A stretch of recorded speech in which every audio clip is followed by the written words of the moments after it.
Hi, I'm Gray. Currently, I have two favorite Pokemon regions, Unova and Hisui. I wanted a challenge that combines those two together. The problem is, there are only 13 Unova originating Pokemon in the Hisui Pokedex, and you only have access to 10 of them in the pregame. My challenge is to use only Unovan Pokemon to beat the game. With my goal in place, I set off to Hisui to begin my challenge. I named my character N after the one and only natural Harmonia Groupius, and after getting tossed onto the sand, the journey has officially begun. Now, at the very start of the game, it's pretty clear who my first Unovan Pokemon for this challenge is gonna be. After returning to the village following Professor Laventon, I picked my starter Oshawott, who I named Hilbert after the Pokemon Black and White protagonist. My very first Pokemon battle is Volo, who challenges us while Oshawott is practically still fresh out of the level 5 womb. His one and only Pokemon is a level 5 Togepi, and we take it out with a couple tackles. Akari takes us to the Obsidian Fieldlands, where we have to pass the first trial, catching a Bidoof, Shinx, and Starly. We throw those guys right into the boxes immediately because this is a Unova run only. Sorry guys. Returning to the village, Akari and her Pikachu challenge us, and even with Hilbert being a higher level, Pikachu's type advantage over Oshawott won them the battle. We headed back to the Fieldlands to fight some more wild Pokemon to level up a bit more, and run into May from the Diamond Clan. She sends out her Munchlax, and even though he got some big hits in, Hilbert is able to pull through with Aqua Jet. Now, the thing about the Obsidian Fieldlands is there's no Unovan Pokemon in it, so it was literally just me and Hilbert against the world until we're able to get our 2nd star rank. I thought this wouldn't be too big of a problem, until we came across the Alpha Kricketune you need to defeat in order to unlock the Heights Camp. It was way stronger than Hilbert, so it was clear we needed to grind up levels in order to take it down. After reaching level 17, Hilbert evolved into Duat, and we were just barely able to survive the Alpha Kricketune and take it down with an agile Aqua Jet. And with that, we unlocked the Heights Camp, we set our sights on the next challenge, which was the Frenzied Cleavor at the end of the map. We meet up with Leon, a likely relative of Clay, our favorite cowboy gym leader from Driftvale City. He challenges us to a battle with his Gloomy, which Hilbert defeats pretty quickly. After defeating Leon, we're sent to play the Celestial Flute for Rare Deer, and we run back to Grand Tree Arena, where Irida, the leader of the Pro Clan, wants to test our strength with her Glaceon. Hilbert used Swords Dance and then Water Pulse, which lands a critical hit. After defeating Irida, I was up against the frenzied Pokemon Cleavor and was able to reach the 2nd star rank in Team Galaxy, meaning we finally unlocked the Crimson Mirelands. Right before we could head to the Mirelands, Akari and her Pikachu won a rematch, and after paralyzing and thundershocking Hilbert, we were defeated. It was a sad loss, but I had one goal in mind now, getting a new Gen 5 team member. There is one Unovan Pokemon we can catch in the Crimson Mirelands, but first we found Volo, who pointed us towards the Charm Sisters.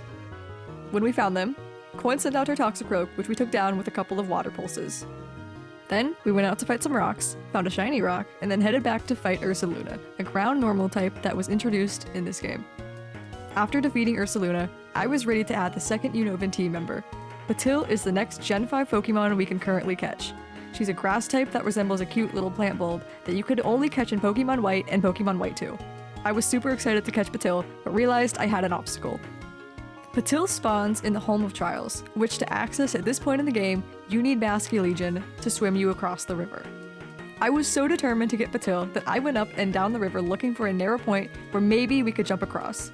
After multiple drownings, we finally got the perfect jump and cleared the river to reach the Home of Trials. I named Patil Bianca after one of our Gen 5 rivals, and we finally got our 2nd Unovan member. All that was left to do in the Mirelands was to challenge Patil's evolved form, Hisui and Lilligant. This is probably the easiest noble, as I had a lot of time in between attacks to throw bombs instead of dodging. But I love the ballet attack moves since this form of Lilligant is known to be a dancer. Next, we grind up some experience through fighting wild Pokemon, and Hilbert evolves into his final form, a fighting ghost type Hisuian Samurott, and we move up to star rank number 3. Now, we have access to the Cobalt Coastlands, which I was super excited about because we had another Generation 5 Pokemon to catch here. Since it spawns in the ocean, I try and see if I'm able to lure one close to the shore immediately after arriving, but looks like I can't shortcut this Pokemon like I did with Patil. So, I head to talk to Eastkin from the Diamond Clan so I can unlock Basculegion and begin surfing on water. He tells me to go catch a Dusclops so we can make some food for Basculegion. Right after getting Basculegion, and before I'm even able to start surfing, the Charm Sisters show up out of nowhere to steal a Growlithe. They head to Firespit Island, and before I chase them down, I head near Seagrass Haven and scan the water for our next member. I'm able to track one down and catch one. Basculin is Basculegion's pre-evolved form, a water-type fish Pokemon. Originally in Pokemon Black and White, Basculin had 2 forms, a red stripe form and a blue stripe form. Because of his very competitive looking face, I name him after another Gen 5 rival, Sharon. Welcome to the Unova team, buddy. Because Basculin's evolved form Basculegion was introduced in Generation 8, we can't evolve Basculin since we're only using Pokemon originating from Unova. Luckily, Basculin still has a pretty decent moveset that will help us out on this run. We sail on Basculegion over to Firespit Island to get back the stolen Growlithe. The Charm Sisters are already there trying to force Growlithe to evolve. Then, when I show up, they get mad and fight me. With this particular battle with the Charm Sisters, you have to fight all 3 of them in a row, and we don't get breaks to heal between battles, just cutscenes. The first sister Clover sends out a Grass-Ice type Obama-Snow. The second sister Coin has a Poison Fighting type Toxicroak, and Charm has Rhydon, a Ground Rock type, followed by Gengar, a Ghost Poison type. Even though we now had 3 members, because I didn't have my 4th star rank yet, Sharon would only listen to me about half of the time because I caught him over level 40. So yeah, this part took a few tries, but we fought some of the wild Pokemon on Firespit Island and learned some new moves to better combat the Charm Sisters. Patil knocked down Obama-Snow's defense with Energy Ball, Sharon took out Toxicroak with a super effective Zen Headbutt, and Hilbert had a huge advantage over both of Charm's Pokemon, using Water-type moves on Rhydon, then finishing Gengar in one hit with Dark Pulse. After defeating the sisters, Growlithe evolved into Hisui and Arcanine, but right away was hit by the same lightning that frenzied Kleavor in the Fieldlands. Once again, they tasked me with calming it by dodging its fast attacks and using Hilbert's water moves to battle it. This guy had some strong fast attacks, but by standing off to the side, he was less likely to charge me, and I had some clear aim to throw at him. We succeed and head back to the village, where I release all the Pokemon we can't use for some Grit Rocks and leveled up the team's stats. Then, the head of the Diamond Clan, Adamim, challenged us to battle with Leafeon and a wild Eevee joined in. Even though Leafeon had the Grass-type advantage over Hilbert, one Dark Pulse and the Leafeon went down. At this point, we'd collected enough merit to buy a Sunstone and evolve Bianca into Lilligant, and now had 2 fully evolved team members. Feeling confident, we went back to the coastlands to fight more wild Pokemon and received rank number 4. Our next mission is to find the Frenzied Electrode in the Coronet Highlands, and who better to help us than Ingo the subway boss from the Nimbasa City Battle Subway in Generation 5. In the Black and White games, the Battle Subway was where you could participate in different kinds of battles and earn battle points. It was led by the subway boss brothers, Emmett and Ingo. We arrive at the Coronet Highlands and go meet Ingo to guide us through the Wayward Cave. We learn that Ingo came to Hisui the same way as the main player, by falling through a space-time rift. Even though Ingo lost much of his memory from Unova, it's cool to see all the references he makes, like his chandelier from one of his Battle Subway teams. Continuing up the Highlands, we meet Melly, the warden of the Noble Electrode. He demands that we fight his Skuntank, which poisons Bianca, but we defeat by using Recover and Energy Ball. Before we can ride Hisui and Sneasler to climb up the cliffs, Ingo challenges us to battle. Ingo's first team is Machoke, Gliscor, and Tangela. I'm able to take them all out with Sharon's Water-type advantage over Gliscor, and then using Crunch on the others. We get Sneasler and climb up to Moonview Arena to take on the frenzied Hisui and Electrode. I love how chaotic this challenge was, especially with the little Voltorbs dropping like bombs no matter where you stepped. Since grass types are strong against electric moves, I sent out Bianca to face off and battle Electrode. After we won the challenge, there really wasn't anything else to do in the Coronet Highlands since there were no Unovan Pokemon I could catch there. I still wanted another team member, so we made a quick trip back to the Mirelands and found an Alpha Patil that I named after Professor Juniper. Juniper evolved into Lilligant, and we got our 5th star rank. When we head to the gate to explore the newly unlocked Icelands, Akari is waiting for a rematch. Having been beaten by her Pikachu twice, I was more than ready for revenge. She starts with Psychic Fairy type Mr. Mime, which I take out with Bianca. Then, her Flying type Staravia is crunched by Sharon. I send out our newest member Juniper to put Pikachu to sleep and then Leaf Storm it. And with that, we're ready for the last region, which was the Alabaster Icelands.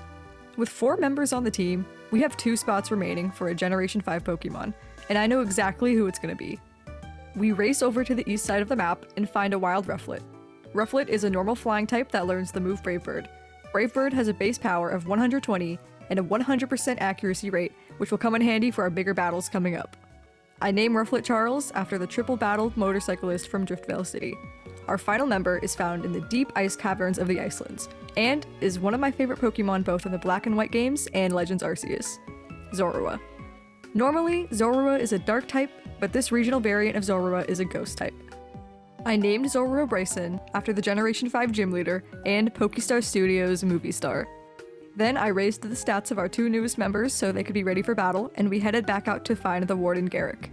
Garrick challenges us with his ice types Glalie and Frostlass, who is also a ghost type. I send out Hilbert for a Swords Dance, and then Water Pulse combo on Glalie, and then a super effective Dark Pulse on Frostlass. After winning, I'm sent to find Sabby of the Diamond Clan to help me summon Hisui and Bravery. She leads us up to Snowpoint Temple, where we're tasked with figuring out different puzzles to continue through the temple.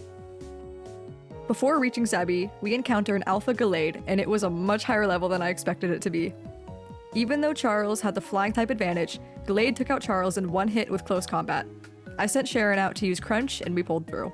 We finally reached Sabby, who challenged us with her giant tank Pokemon Rhyperior, Magmortar, and Electivire. Bianca beat Rhyperior with Energy Ball, but was at a disadvantage with Magmortar. So I sent in Sharon to Wave Crash it, and then sent out Bryson, who landed a critical hit slash on Electivire. Reaching the top of the temple, Sabby decides Bravery has to test our strength before we can fly on it, but the battle is fast with Hilbert taking it down in one hit with Dark Pulse. Now that we can fly on Bravery, we head to collect a piece of Eternal Ice for the last noble Pokemon to challenge, the Ice and Rock type Avalugg.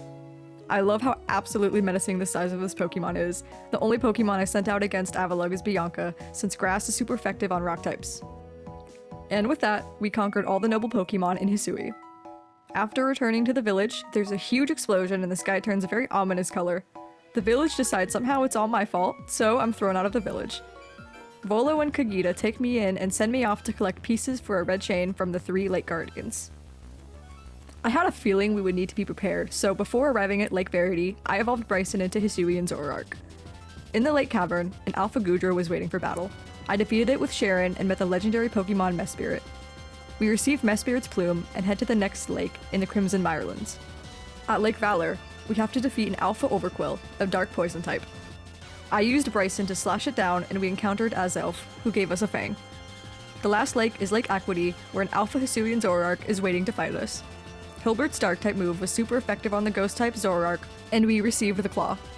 We headed up to the Coronet Highlands, where the 3 Lake Guardians helped create the Red Chain. Charles evolved into his final form, Bravery, and our Unova team was finally ready to face the last battles. We make our way up Mount Coronet, where we run into Benny and learn he does a lot more than just make potato mochi. His first Pokemon is Mismagius, a Ghost-type which Bryson takes down with Shadow Ball. Next, Benny sends out Gardevoir, which Charles defeats with Brave Bird. Then, Hisuian Sneasler goes up against Charles, which he also takes out with Brave Bird. His final Pokemon is Gallade, and Hilbert pulls through with a strong style Aqua Tail. Somewhere around this point, my computer crashed, so I lost the footage of facing the commander and catching Palkia, but after heading back, we set out to find the Origin Ore to create an Origin Ball. Turns out the Charm Sisters followed us there, and the eldest sister challenged us to battle. She starts with her Rhydon, and Juniper took it down with Leaf Storm. Sharon used Zen Headbutt on her Gengar to strike the winning blow. We returned to Jubilife Village, Professor Laventon crafted the Origin Ball, and it was time for the final boss fight before beating Legends Arceus. Dialga was definitely one of the scariest challenges in the game, and probably second only to the Arceus encounter in terms of difficulty. After many close calls, Dialga was defeated, and with that, our Generation 5 team has beaten the game. Thank you for watching. This was my first Pokemon challenge, and it was a pretty good time. I hope we can see a Legends Unova game in the future, but only if it can deliver on the high quality like this game does, because Legends has easily become one of my top favorite Pokemon games of all time. Anyways, hope you have a great day, and thanks again for watching.